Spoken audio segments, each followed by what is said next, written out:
आज ही Doubtnut app download करें। Doubtnut पर होगा अब आपके सभी मैथ्स, केमिस्ट्री, फिजिक्स और बायोलॉजी डाउट्स का सफाया। बस अपने क्वेश्चन की फोटो खींचो, उसे क्रॉप करो और तुरंत वीडियो सोल्यूशन पाओ। Download now.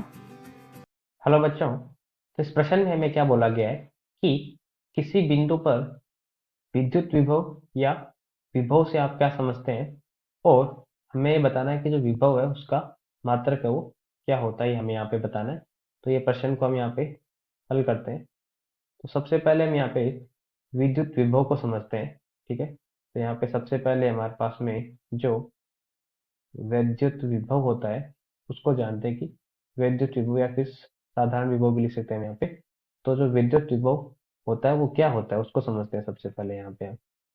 तो तो मान लीजिए कि हमारे पास में कोई एक हमारे पास निकाय है। ठीक है, तो यहाँ पे हम क्या कर रहे हैं, इस निकाय में कहीं न कहीं पूरे निकाय में विद्युत क्षेत्र विद्यमान होगा। ठीक है, उस विद्युत क्षेत्र में हम क्या कर रहे हैं, यहाँ पे हमने क्या किया, एक आवेश है यहाँ पे हमारे पास में। ठीक है, हमारे पास में क्या है, यहाँ पे एक आवेश है जो कि बहुत दूरी पे है। कहाँ पे आवेश है हमारे पास में, अनंत पे है हमारे पास में आवेश।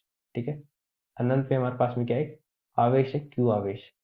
ठीक है, उस आवेश को हम क्या करते हैं, अनंत से लेके आते हैं, और यहाँ पे हमारे पास एक ऐसा हमारे पास क्षेत्र है। ठीक है, हमारे पास जो त्रिविम ज्यामिति में एक ऐसा क्षेत्र है जहाँ पे कुछ न कुछ विद्युत क्षेत्र विद्यमान होगा। तो उसमें कोई बिंदु हमारे पास में क्या है, एक बिंदु ए है। ठीक है, तो यहाँ पे क्या किया हमने, इस आवेश को क्या करेगा, कोई बाह्य हमारे पास क्या होगा, एक बाह्य एजेंट है।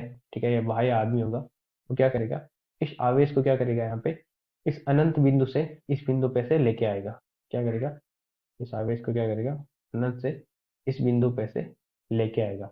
तो अनंत से जब भी क्या करेगा, इस आवेश को इस किसी बिंदु ए पे लेके आएगा, तो मान लो उसको कुछ कार्य करना पड़ेगा। ठीक है, तो उसको जो कार्य करना पड़ेगा, ठीक है, उसको मैंने बोल दिया कि उसको जो इंसान है उसको कितना कार्य करना पड़ा, डब्लू कार्य करना पड़ा। और आवेश कितना लेके आया वो, यहाँ पे क्यू लेके आया।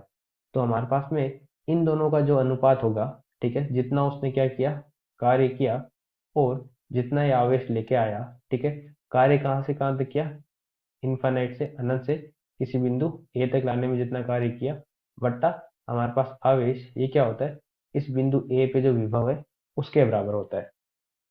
तो यहाँ पे हमने सबसे पहले जो विभव है उसके सूत्र को देख लिया। तो विभव का सूत्र क्या होता है हमारे पास में, कि हमारे पास में अगर कोई त्रिविम में कोई ऐसा बिंदु है, कोई भी बिंदु हमारे पास त्रिविम ज्यामिति में, उस बिंदु पर अनंत से किसी आवेश को लाने में अगर कार्य डब्लू किया जाता है, तो उस कार्य को अगर मैं यहाँ पे जितना आवेश से लाए हम यहाँ पे उससे अगर भाग दे दूंगा, तो हमारे पास में क्या आ जाएगा, विद्युत विभव आ जाएगा।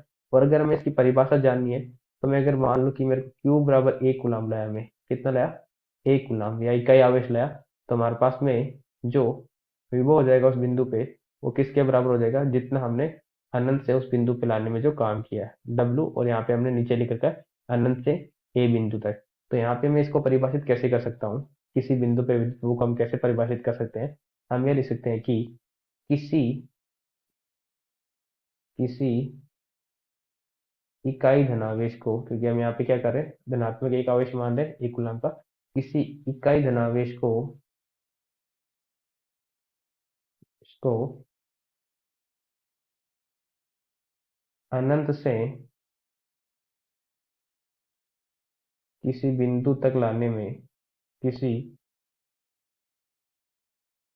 बिंदु तक लाने में जितना कार्य करना पड़ता है, जितना कार्य करना पड़ता है ना पड़ता है, उसे उस बिंदु का विद्युत वाहक बल कहते हैं। उस बिंदु का विद्युत विभव कहते हैं, सॉरी, विद्युत विभव कहते हैं। तो समझ में आ गया विद्युत विभव क्या होता है। हमें करना क्या है, इकाई धनावेश को, ठीक है, एक कूलम आवेश को अनंत से अगर हम यहाँ पे किसी बिंदु ए पे लाएंगे, तो हमारे पास में आवेश का मान तो एक हो गया, तो जितना हमारे पास में कार्य करना पड़ा वो किसके बराबर हो जाएगा, उस बिंदु पर विभव। मतलब अगर मैं यहाँ पे एक इंसान है, कोई हमारे पास एक बाह्य कार्य कार्य करने वाला इंसान है, वो क्या किया, उसने 1 कूलाम का आवेश यहाँ से उठाया नल से और इस बिंदु ए पे लाया, तो जितना इसको काम करना पड़ेगा, जितना इसको कार्य करना पड़ेगा, वही क्या हो जाएगा, इस बिंदु पे विभव के मान के बराबर हो जाएगा। दूसरा पूछा है कि विभव का हमारे पास में एसआई मात्रक क्या होता है। तो हमें पता है जो विभव आया वो क्या है हमारे पास में, ऊपर क्या है, वर्क आया, ठीक है, कार्य आया। तो कार्य हमारे पास, कार्य की क्या होती है एसआई मात्रक, जूल होता है। और हमारे पास में यहाँ पे जो आवेश है उसका मात्रक क्या होता है, यहाँ पे कूलाम होता है, ठीक है। तो इसका जो एसआई मात्रक हो जाएगा क्या हो जाएगा, जूल बट्टा कूलाम। हालांकि यहाँ पे क्या बोला गया, विभव का मात्रक बताना है, हमें बताया नहीं कि कौन सा मात्रक बताना है, किस पद्धति में बताना है, लेकिन जब कुछ दिया नहीं होता तो हम क्या बताएंगे, एसआई पद्धति में इसका मात्रक बताएंगे। तो जूल बट्टा कूलाम हो गया, जिसको हम क्या बोलते हैं, वोल्ट भी बोलते हैं, ठीक है। जूल बट्टा कूलाम को हम क्या बोलते हैं, वोल्ट भी बोलते हैं। तो हमारे पास में क्या जो एसआई मात्रक हो जाएगा, एसआई मात्रक होगा हमारे पास में, वो क्या हो जाएगा विभव का, वो हो जाएगा हमारे पास में जूल बट्टा कूलाम, या फिर इसको हम क्या बोल सकते हैं, इसको हम यहाँ पे वोल्ट भी बोल सकते हैं, एक ही चीज है। तो हमारे पास में ये प्रश्न में पूछा गया था विद्युत विभव से हम क्या समझते हैं, बहुत अच्छे से हमने जान लिया कैसे, हमने इसका सूत्र भी देख लिया, परिभाषा भी देख ली, और विभव का हमारे पास मात्रक है वो भी हमने यहाँ पे जान लिया। ये इस प्रश्न का हमारा सही हल हो जाएगा। धन्यवाद बच्चों। क्लास 6 से 12 से लेके नीट, IIT, जेई मेंस और एडवांस के लेवल तक 10 मिलियन से ज़्यादा स्टूडेंट्स का भरोसा। आज ही डाउनलोड करें डाउटनेट ऐप या व्हाट्सएप कीजिए अपने डाउट्स 8400 400 400 पर।